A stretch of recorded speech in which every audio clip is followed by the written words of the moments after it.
Migliaia di documenti, file, copie di contratti, chiavette USB, hard disk esterni e computer sequestrati nelle 140 perquisizioni effettuate dalla Guardia di Finanza in case e uffici di società in diverse regioni italiane coinvolte nell'indagine sul Consorzio Venezia Nuova.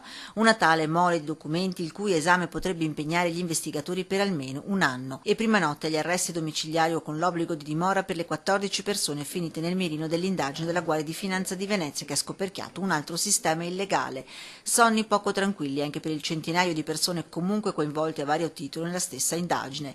Già agli inizi della prossima settimana il GIP veneziano Alberto Scaramuzza sentirà le persone raggiunte da provvedimento restrittivo, tra cui quello che dagli inquirenti è considerato il deus ex machina, l'81enne ex direttore del Consorzio Venezia Nuova Giovanni Mazzacurati, dimessosi dal Consorzio il 28 giugno scorso. Per il PM Paolo Tonini, titolare dell'inchiesta, era lui, Mazzacurati, a decidere quali imprese dovessero lavorare o meno per il Consorzio, facendole partecipare a gare d'appalto di altri enti a sua discrezione.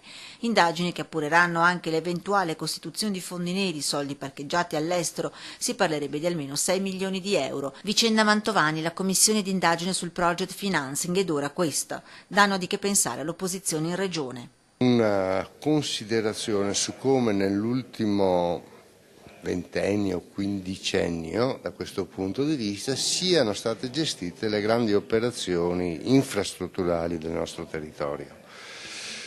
Che vi fosse un vocio su una scarsa trasparenza, ecco, da questo punto di vista, c'era. Sulla vicenda interviene anche il nuovo presidente del Consorzio Venezia Nuova, Mauro Fabris, entrato in carica il 29 giugno. Fabris annuncia in una nota che già per martedì prossimo ci sarà un direttivo nel quale si valuterà, dice, quello che deve essere fatto, ovvero, spiega, terminare una riorganizzazione interna che sancirà una discontinuità con la gestione precedente. L'obiettivo, conclude poi, resta portare a termine l'opera che è peraltro già al 75% della sua realizzazione. Le risorse sono già state assegnate da tempo dallo Stato.